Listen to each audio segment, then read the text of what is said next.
le 64e anniversaire de l'accession du Sénégal à la souveraineté internationale, la première avec le plus jeune président élu de l'histoire politique du Sénégal, en l'occurrence son Excellence Bassirou Diomaye Faye. Avec moi pour vous faire vivre donc ces moments de télévision, Omar Nying. Omar, aujourd'hui est un grand jour, comme Bamba l'a dit, un jour qui consacre l'accession du Sénégal à la souveraineté internationale. La fête de l'indépendance, Aboubakri, bonjour. Bonjour, cher Bamba, et à tous les téléspectateurs de la télévision nationale. C'est un moment extrêmement important, vous l'avez rappelé. Généralement, on avait droit à un défilé sur le boulevard de la Nation, grandeur nature, mais cette année, le président de la République, nouvellement élu, Bassirou Diomaye Faye, a choisi de célébrer donc cette fête de l'indépendance dans la sobriété. C'est ce qui explique cette cérémonie solennelle de levée des couleurs. Et certainement, je le disais, l'année prochaine, on va renouer avec les festivités, avec un grand défilé et certainement, parce que le contexte, évidemment, va donc s'y prêter. Aujourd'hui, donc, nous sommes au Palais de la République où le président Bassirou Diomaye Faye est attendu exactement à 10 heures. Avant lui, évidemment, il y aura des autorités civiles et militaires qui vont arriver ici, le précéder, donc sur cette place mythique, le Palais de la République qui abrite cette cérémonie solennelle, Aboubakri. Effectivement, Omar, vous l'avez si bien dit, 2 jours seulement après sa prestation de serment, le président Bassirou Diomaye Faye a opté donc pour une cérémonie solennelle de levée des couleurs à la place du traditionnel défilé civil et militaire à la place de la Nation, ou encore la prise d'armes à la place de l'indépendance. Il a opté donc pour la levée des couleurs, une cérémonie militaire solennelle qui marque donc le 64e anniversaire de l'accession du Sénégal à la souveraineté internationale. Ce sera donc des grands moments qui vont marquer donc cette cérémonie, la première du président nouvellement élu, et d'importantes autorités sont également attendues ici au Palais de la République, Omar. Oui, effectivement, des autorités civiles et militaires, parce qu'Aboubakri, vous savez, hein, le 4 avril, c'est également la fête des forces armées. C'est pourquoi ils seront présents, ceux qui dirigent ces institutions de notre armée nationale, mais également sont attendus ici les présidents d'institutions, à savoir le président du Conseil économique, social et environnemental, le Haut Conseil des collectivités territoriales, mais également le président de l'Assemblée nationale. Je devais commencer d'ailleurs par lui. Donc il y aura également le Premier ministre. Toutes ces autorités vont donc arriver ici avant le président de la République, dont la venue ici au Palais est prévue, je le rappelle, à 10 heures précises. Et à ce moment-là, on donc procédera à cette cérémonie symbolique de levée des couleurs. Vous les apercevez, donc la mise en place est déjà terminée. On voit le détachement de la garde présidentielle qui va donc faire les honneurs aux autorités qui seront ici présentes sur le perron, sur le perron d'honneur donc du Palais de la République, Aboubakri. Omar, ni nga ko waxee noonu la Cheikh Ahmadou Bamba wax na ko sànq tey bés bu màgg la ndax bés boo xam ni la Sénégal day màggal bés bi mu moomee boppam mu di juróom benn fukk ak ñeenteelu anniversaire indépendance u Sénégal ñu nag fii ci makkaanu njiitu réew mi RTS indi fi dispositif bu am solo pour waneleeg askan wi li nga xam ni mooy xew fii ñu ngi xaarandi donc njiitu réew mu bees mi di Bassirou Diomaye Faye ñu ngi koy xaar fii ci bu 10 heures jotee laata muy ñëw nag am na yeneen autorités yoo xam ne ñu ngi leen di xaar ñu ñëw war a mën a fekkee lii di levée des couleurs fii ci Palais de la République li ñu leen mën a xamal rek moo di kii nga xam ni mooy le colonel Adama Gueye di gouverneur militaire du Palais moom jot na yegg si ba Palais. Donc ñu ngi xaarandi yeneen autorités yi comme ni ko Omar waxee président assemblée nationale président conseil économique social et environnemental waaye itam yeneen autorités yoo xam ne dinañ ñëw fekkee lii nga xam ni mooy levée des couleurs ñu koy amal fii ci makkaanu njiitu réew bi. Voilà, Aboubacry, à l'instant, nous allons apercevoir qui est chef d'état-major particulier du président de la République. Moom mooy ñëw nii kon ñu koy defal ay honneur ngir rek dalal ko jàmm ci cérémonie bu am solo bi.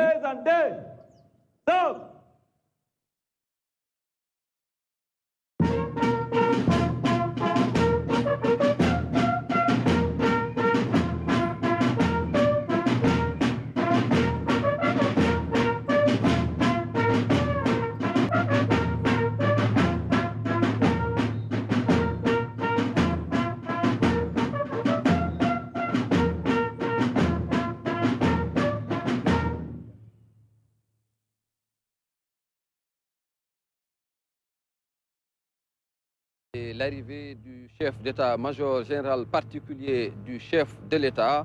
À sa suite, il y aura certainement d'autres généraux qui vont venir donc retrouver les autorités ici au Palais de la République. Omar mu di loo xam ni day wane ni rek yëf yi tàmbali na fii ci Palais de la République. Absolument. Aboubacry di nga gis ñeneen ñu ñëw ndax comme ni ma ko waxee autorités yi nga xam ni ñoom ñoo représenté armée bi ñoom ñooy jiitu président de la République waaye tamit yeneen président d'institution yi wax nga ko léegi chef d'état-major particulier du président de la République moom moo ñëw noonu léegi nag ci programme bi dafa naa ki war a yegsi après moom mooy kii nga xam ni mooy le général de corps d'armée chef d'état-major des armées moom moo war a yegsi wala le grand chancelier dafa naa le grand chancelier dans tous les cas on va l'apercevoir bu yegsee rek kon ñu bàyyi ngeen dund li nga xam ne mooy accueil bi ñu koy réserver donc en principe chef d'état le général grand chancelier moom mooy ñëw bu ci noppee waa may seignan après je pense que si le SEMGA di ñëw ak ki nga xamante ni moo diriger gendarmerie muy le haut commandant de la gendarmerie nationale donc ñoom ñëpp kon dinañu teew fii ci kanam su ko defee ñu ñëw précédé président de la République ak yeneen chef d'institution yi ndax noonu la cérémonie bi daan demee fii bu njiitu réew mi yegsee nag ñuy soog a tàmbali levée des couleurs bi ci 10 heures lañ ko prévoir maa ngi koy fàttali Aboubacry. Effectivement, donc après l'arrivée du chef d'état-major particulier du chef de l'État, il est attendu l'arrivée du grand chancelier, mais également celle du SEMGA, le chef d'état-major général des forces armées, mais aussi, comme vous l'avez dit, le haut commandant de la gendarmerie nationale, directeur de la justice militaire, en l'occurrence le général Moussa Fall. Mais il y aura également les présidents d'institutions, il y aura également le nouveau Premier ministre Ousmane Sonko, qui fera partie des proches collaborateurs du président Bassirou Diomaye Diakhar Faye, qui sont donc attendus ici au Palais de la République. Oui, Aboubacry ni nga ko waxee rek mu nekk lu am solo kon cérémonie boo xam ni ñu fàttali ko mbokk yi fii lañ koy defee ci Palais de la République muy levée des couleurs loolu nag li ko waral mooy président Bassirou Diomaye Faye def ko fas yéene célébrer 4 avril fête de l'indépendance dans la sobriété moo waral kon ñuy def cérémonie de levée des couleurs bi kon Aboubacry beneen à l'arrivée des officiers généraux. beneen général mooy ñëw noonu. Monsieur le général d'armée de corps d'armée grand chancelier de l'ordre national. Voilà, du Lion. grand chancelier comme ni ñu ko waxee. Monsieur le général de corps d'armée chef d'état-major des armées. De monsieur le général de corps d'armée haut commandant de la gendarmerie nationale et directeur de la justice militaire. dafa naa ñuy ñëw. Arrivée groupée des officiers généraux.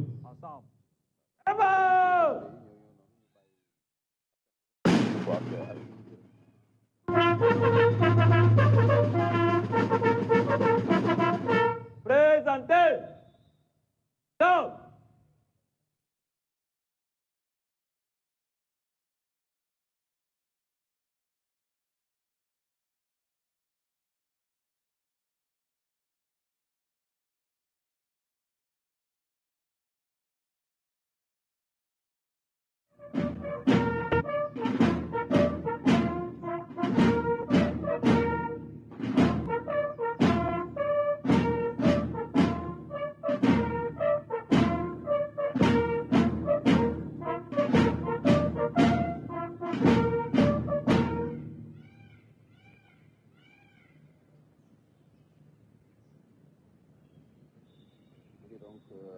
Arrivé ñetti généraux yi, en l'occurrence le général Meïssa Niang, grand chancelier, mais aussi le SEMGA et le haut commandant de la gendarmerie nationale, directeur de la justice militaire. Omar ñaari fan rek donc ginnaaw bi nga xamante ni njiitu réew mu bees mi di Bassirou Diomaye Faye waat na di prestation de serment, mu opté donc pour amal li nga xam ni moo di levée des couleurs fii ci palais de la République, wuute ak li ñu daan gis mu di 4 avril bu ànd ak défilé militaire et civil fële ci place de la nation wala sax prise d'armes ci place de l'indépendance.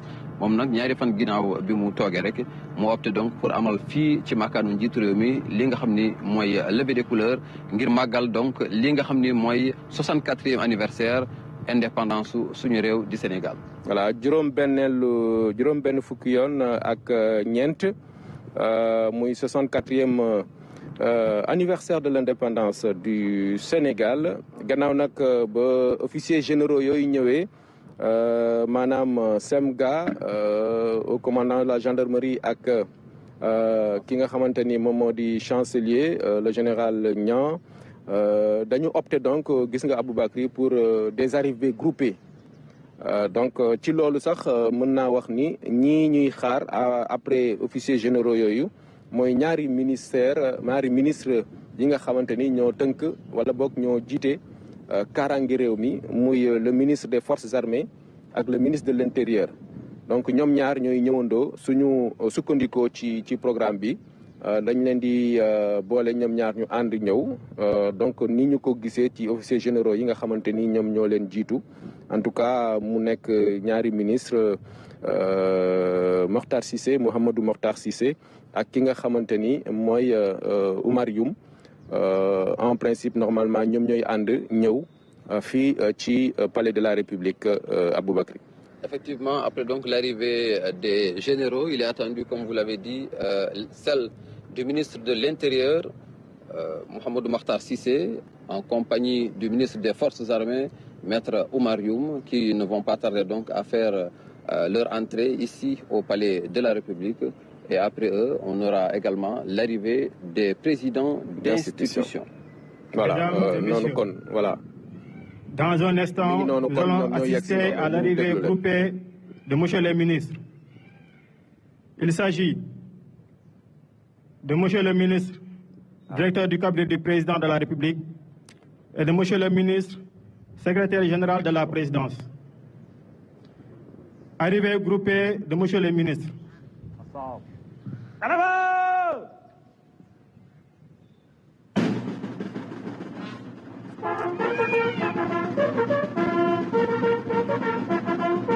Présentez. Stop.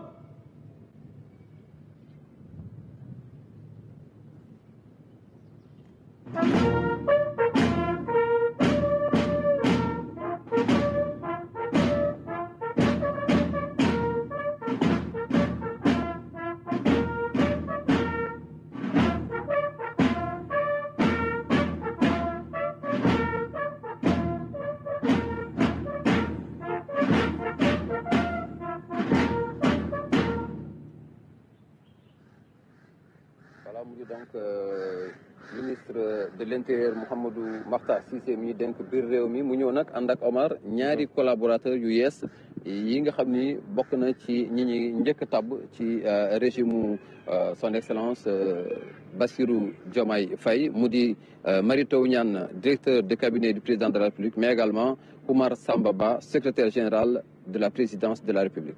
Voilà mu wute kon li ñu annoncé ci programme bi. ndax dañ ne woon ministre de l'Intérieur la ak MFA ministre des Forces armées mais donc comme ni ñu ko gisee les nouveaux ministres directeurs de cabinet et ministre secrétaire général ñoom ñoo ànd ak ministre de l'Intérieur kon ci arrivée boobu nga xamante ni dund nañ ko léegi nag su fekkente ni ne sukkandiku nañu ba léegi ci programme bi donc dinañu assister à l'arrivée des présidents d'institutions donc ñoom it dafa naa ni arrivée groupée lay nekk suma juumul on attendra de voir mais ci programme bi en tout cas loolu la ñu prévoir mu nekk président des institutions, président Assemblée nationale, Premier ministre, président Conseil économique, social et environnemental, présidente au Conseil des collectivités territoriales.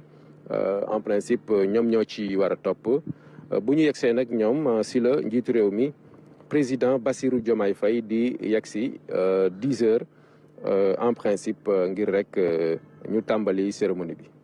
Effectivement, après l'arrivée donc des autorités militaires, on a assisté à l'instant à l'arrivée des autorités civiles, notamment le ministre de l'Intérieur, en compagnie donc des tout nouveaux collaborateurs du président Bassirou Diomaye Faye, le ministre directeur de cabinet Mary Teuw Niane, mais également le ministre secrétaire général de la présidence Oumar Samba Ba.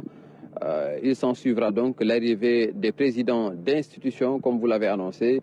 Il s'agira du Premier ministre, du président du Conseil économique, social et environnemental, mais également de la présidente du Haut Conseil des collectivités territoriales qui devrait arriver également en même temps ici au Palais de la République. Ouais, et on aperçoit à l'instant des visages qui nous sont familiers, Aboubakri, des gendarmes qui collaborent avec nous ici au Palais de la République, notamment le commandant Ndong et le colonel Ndiaye, et d'autres gendarmes qui assurent la sécurité ici, de même que les autres, la garde rapprochée. C'est l'instant, c'est le moment de leur rendre un vibrant hommage parce qu'ils abattent un travail extrêmement important, notamment dans la sécurité du président de la République, de même que bien sûr ce détachement de la garde présidentielle qui assure les honneurs en de pareilles circonstances. Donc c'est le moment, puisque c'est la fête des forces armées aussi, c'est l'occasion pour nous de leur souhaiter une excellente fête aujourd'hui, 4 avril, Aboubakri. Effectivement, xam nga feetu 4 avril mooy dañuy màggal bés bi nga xam ni ci la Sénégal moom boppam mu di fête boo xam ni Sénégal yëpp ko bokk waaye nag ñi nga xam ni ñooy takk der yi ñu am ci cër bu am solo rawatina nag tey ci li nga xam ni mooy levée des couleurs mu am benn détachement donc de la garde présidentielle boo xam ni moo am honneur tey amal li nga xam ni mooy am fii ci palais de la République mooy honneur yi ñu war a delloo njiit réew mi di son excellence Bassirou Diomaye Diakhar Faye. Voilà le général Moussa Fall qu'on ne présente plus, qui joue un rôle également extrêmement important dans la sécurisation du pays, de même que les autres officiers généraux d'ailleurs, le Semga Cissé et tous les autres. Vraiment, on leur doit beaucoup. C'est forces de défense et de sécurité parce que ñu luñ koy waxee ci wolof suñu tëddee bay nelaw suñu kër yi guddi gu nekk dafa naa ñoom lañ ko war a sante gërëm leen ko parce que saa su ne ñu ngi farlu ngir rek aar réew mi. waaye tamit aar ñi nga xamante ni ñoo nekk fii ci Sénégal muy askan bi donc lu am solo la kon ñu bàyyi leen ngeen ànd ak ñun xool autorités yi nga xam ni ñoom ñooy ñëw ci jamono ji fii ci perron d'honneur bu palais de la République. Le président du Conseil économique, social et environnemental et de monsieur le Premier ministre.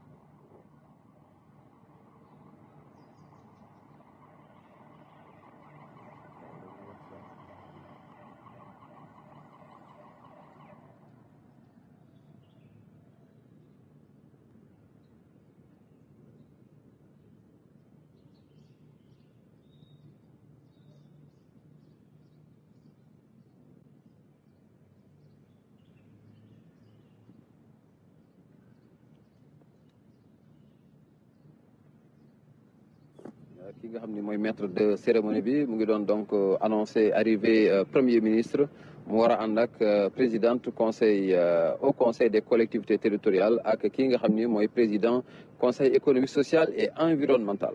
voilà muy institution yi nga xam ni ñoom ñoo ngànk réew mi ginnaaw président de la république nga xam ni moom moo jiitu ci institution yooyu la kon ñeneen ñi topp ci moom muy président assemblée nationale ak conseil des collectivités territoriales président conseil économique social et environnemental ñooñu kon di institution yu am solo maître de cérémonie bi annoncé na dafa na premier ministre ak président conseil économique social et environnemental donc su fekkee jàppandi na dafa naa dinañ leen gis ñu yagsi fii ci palais de la république balaa président de la république Bassirou Diomaye Faye di yagsi ndax noonu lañ ko tëralee ci doxalinu cérémonie bi muy lu am solo Aboubacry ñi ngi doon waxtaan ci rôle bu am solo bi nga xam ni force de défense et de sécurité yi ñu ngi koy joué ci suñu réew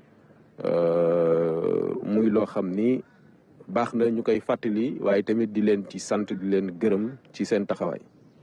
di fàttali également que thème ren bi d'ailleurs ci loolu la jëm mu di le rôle des forces armées dans la cohésion nationale te démb njiitu réew mi ci discours bi nga xam ni mooy discours bi mu njëkk amal fàttali na ko mooy li muy woote mooy jàmm li muy woote mooy Sénégal ànd doon benn ñu ànd juboo donc daa di doxal te li muy mandargal rek instant bi nii mooy que ni état continuité la ndax chef de président d'institution yi nga xam ni tudd nañ leen sànq ci régime mu président Macky Sall lañ leen fale woon tey ñu war a mën a ñëw teewee lii nga xam ni mooy première donc levée des couleurs bu njiitu réew bu bees di Bassirou Diomaye Faye li ñu wax rek les hommes passent les institutions demeurent mu di lu am solo également ci taarixu Sénégal.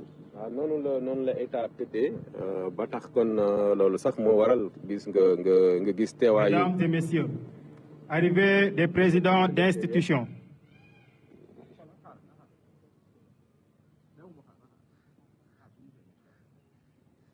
mu doon annoncé sànq léegi la ñuy doog a di yegsi. voilà muy premier ministre di président conseil économique social et environnemental waaye président assemblée nationale.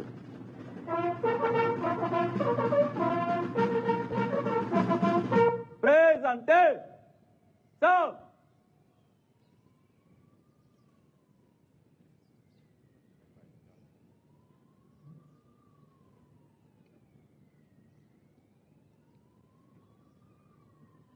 Voilà. Monsieur Amadou Mame Diop.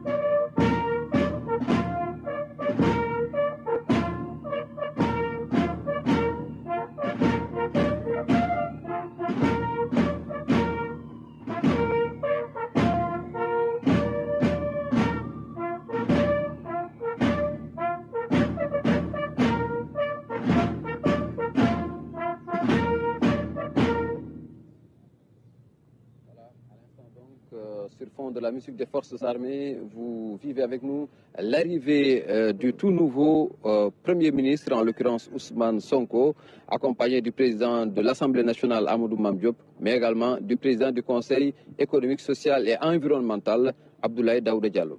Voilà, ils seront complétés par la présidente du Haut Conseil des collectivités territoriales, Madame Aminata Mbengue Ndiaye, vous l'apercevez. Elle est passée de l'autre côté, donc pour dans un instant, en place, nous allons assister aux côtés des autres institutions. Revue de son Excellence, Monsieur Bassirou Diomaye Diakhar Faye, président de la République.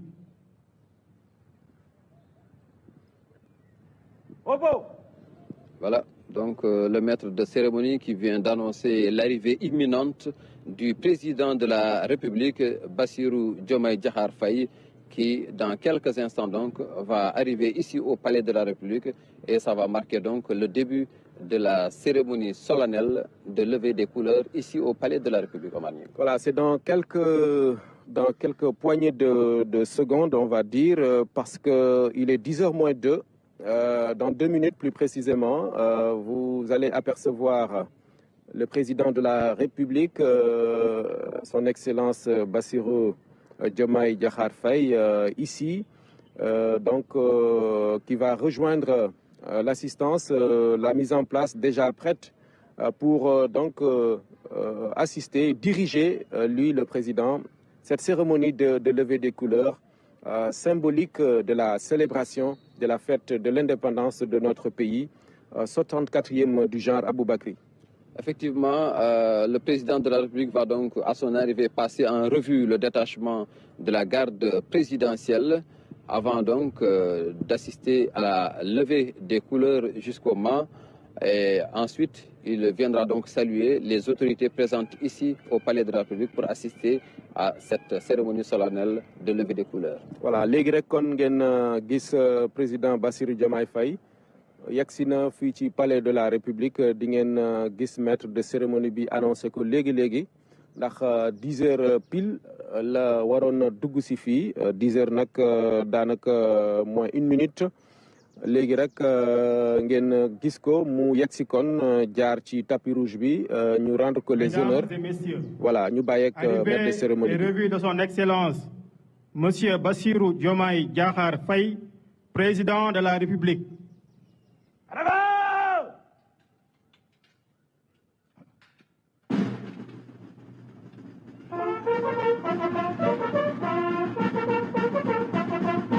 Présentez. Stop.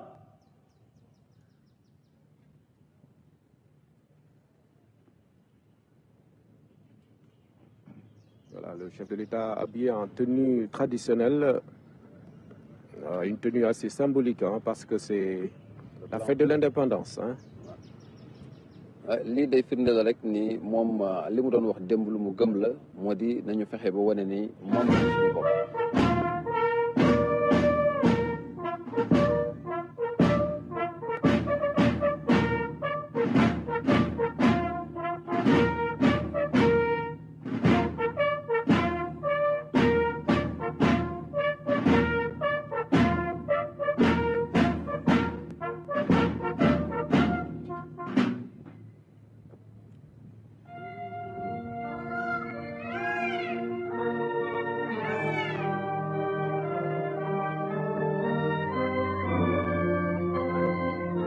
Excellence, Monsieur le Président de la République, les honneurs vous sont rendus par un détachement de l'escadron spécial de la garde présidentielle commandé par le lieutenant Jean-Michel Ndiaye.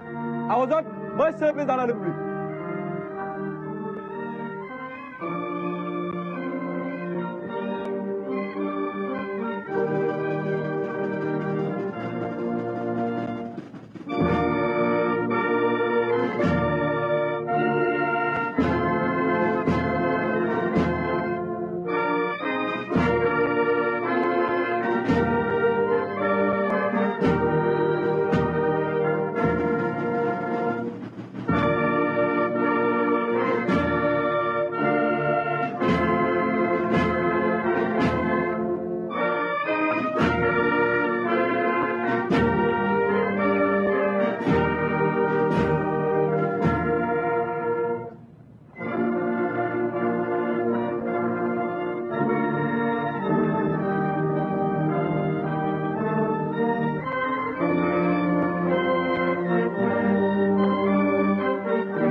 Opposé. Stop.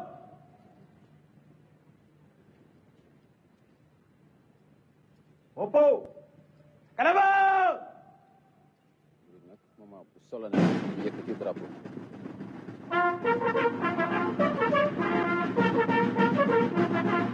Présentez. Stop.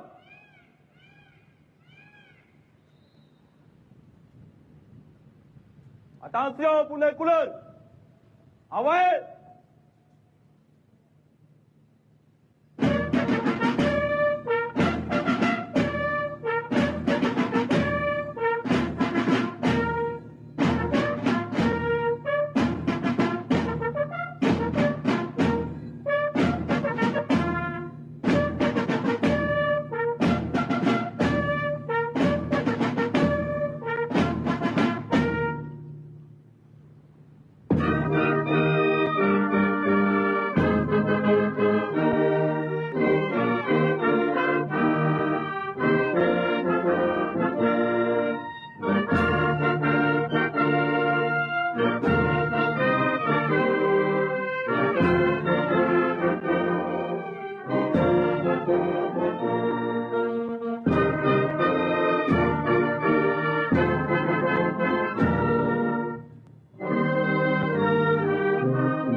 Amar lii nag di bàkku suñu réew di hymne national di wane nekk ni jëf yi dafa mel ni